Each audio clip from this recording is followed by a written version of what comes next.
Hey guys, how's it going? Hope you are doing well. We are back in Scrap Mechanic, and today we're going to do something cool. So we've been playing this game a bit, and we've learned our fair share. Maybe you've learned nothing. Maybe you've learned more than me. Who knows? But I would like to put my knowledge to the test today and create something a little bit more complex than we've done so far.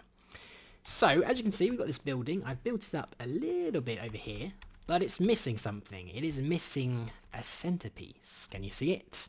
That's right, guys, it doesn't have a door. So what we're going to try and do today is we're going to try and make a vault door. So if you don't know what a vault door is, it's basically like those old bank doors, if you can kind of imagine that. It's like a big heavy set thing that kind of locks into place with little mechanisms. And it's very cool. Think Fallout. Fallout's got vault doors. I think they're really neat, and I'd like to make one. So I've got a pretty good idea of how I'm going to do it. So yeah, let's get started.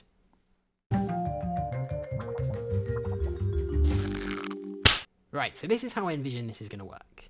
We're going to go back to the scissor elevator mechanism because I think that will come in handy for this. But when the door is actually open, the door itself will be residing over here on this wall. It won't look like this, but this is just like a visualization, if you will. So when we want to close it, the door is basically going to slide along this way. And then once it's got to this position, it's going to pop through the doorway with an arm. So there's basically going to be like two arms, I think. So one arm this way and then one arm this way. And then once it's in position, it will kind of like lock into place with some latches. I think that'll look pretty cool. I think like a traditional vault door would just kind of turn on a hinge, but I think that's a bit too basic. And I think this will look a lot cooler. So let's get started with the first arm. Alrighty, so this is what we have so far. I'm probably going to change it again, but this is proving a little bit more complicated than I was anticipating. So this right here is not the door, this is just a door frame, if that makes sense. It's kind of like the back plate, and it's going to kind of hold other components because this needs to do other things. So yeah, I can just open it up and it gets into position. I don't think this is an optimal design. I don't think it actually needs to have the entire like square. I'll have to play around with it a little bit more. But yeah, the arm was kind of confusing me a little bit because obviously because this has to hold stuff, it can't just be four straight sections for limbs of the arm, because if that were just four straight limbs, then this frame wouldn't have enough space to hold another extra arm, so when it needs to pop out of the door. So yeah, I think this is going to get maybe a little bit more confusing, maybe, I don't know, but I think it's going to be cool in the end. Okay, so we've made a little bit more progress. I've added the second arm and the main door. But what I'm finding is that the door has become too heavy. So let me show you what I mean. If I press this button, the door goes out, and the door pops out of the frame. But as you can see, it's really, really, really clunky. And I don't know if there is a way in the game to like, make bearings more stable, like if you can add more, but I don't think there is. So what I think I'm going to have to do is I think I'm going to basically have to separate the door into four separate quadrants. That way I think it'll be lighter. It's not exactly what I wanted, but I think that's the way to go. So it'd basically just have this on each separate corner, controlling each corner of the door. I think it'll still look pretty cool. But yeah, let's try that. Right, so been a couple hours, and I've made some progress, nice progress. So I've installed the four doors, and they seem to work fairly nicely. But the problem I'm running into at the moment is the fact that controllers can actually only have 10 bearings connected at one time. Because I've got a lot more than 10 bearings here, so I'm not really sure how to sync it all up with a single button press. Maybe something with sensors, but I'm really having a hard time figuring that one out. But let me show you what I've got so far. So yeah, we've got four doors separately. The left door and the right door. Whilst they are two separate doors, they're kind of controlled by the same button. I'll show you that. So if I just press, is it this button? I think it's this button. That does that. So as you can see, it's a much more stable than it was before, because now it's two separate pieces. We can close it again. Lovely jubbly.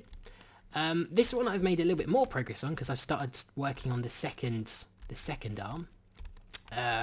This one, yeah, that works fairly nicely. So that opens.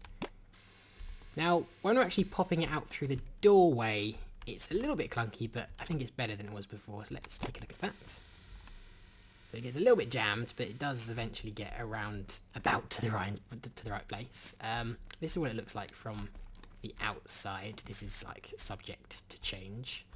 And yeah, I think it's working quite nicely. Not entirely how I wanted it, but I don't think I'm going to be able to get it exactly how I wanted it. But yeah, I'm not sure how to figure out those multiple controllers because it's kind of confusing. Okay guys, so we're almost done. I've finished all the doors. They are in fully functioning order. So let me give you a grand tour. So this is what they look like when they're closed from the inside. Closed? No, open from the inside. Let's take a look from the outside. Looks pretty good, pretty intimidating, if you know what I mean. So yeah, let's check out some of the animations. So the first arm over here looks like this. So pretty nice. And we can do so on the other side as well. And like I said, the stuff isn't all hooked up properly because I just do not know how to do it. That's what it looks like on the first stage. The second stage, like so. And then on this side as well.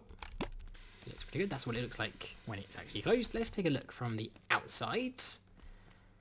I've been experimenting with like bolts and stuff. Like I put like a bolt in the center, but it never really matches up quite correctly. It looks okay though. Tell me what you think.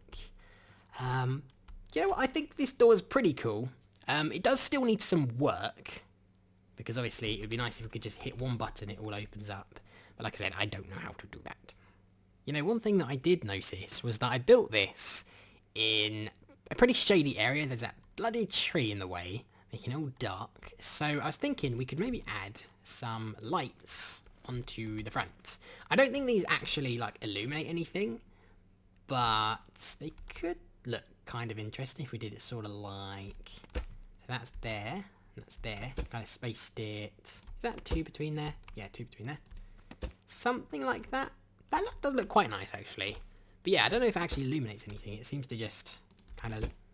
I mean, the lamps are illuminated, but the actual... It doesn't, like, illuminate the area. Interesting. I don't know if those can be controlled with, like, motors or anything, but... How does that look? I think that looks pretty cool. I think that improves it. Okay, so I just figured out how to sync it all up. Like I said, sensors. So I don't think I've shown you sensors yet. They're pretty self-explanatory. They're kind of like pressure plates or tripwire or something. They sense you and objects. So if you stand in front of it, you see the little green light there. It goes on if I'm in front of it, but if I'm not, then it doesn't.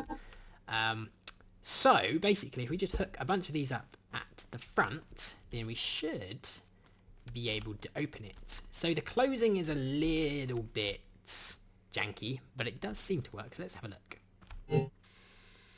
Boom. There you go. And then it does the second one a little bit later. Like so. I think that looks pretty good. Yeah, the closing is a little bit... let's try that again. Open. Yeah, I think that looks pretty good. It's a pretty cool door. But anyway, guys, that is all I have time for today. I do think I want to work on this a little bit more because it's not quite perfect, but it's getting there, and I think what we have so far is pretty neat. But anyway, guys, I do hope you enjoyed this video. If you did, like is of course always much appreciated. Subscribe if you're not already. Thank you very much for watching, and I'll see you next time.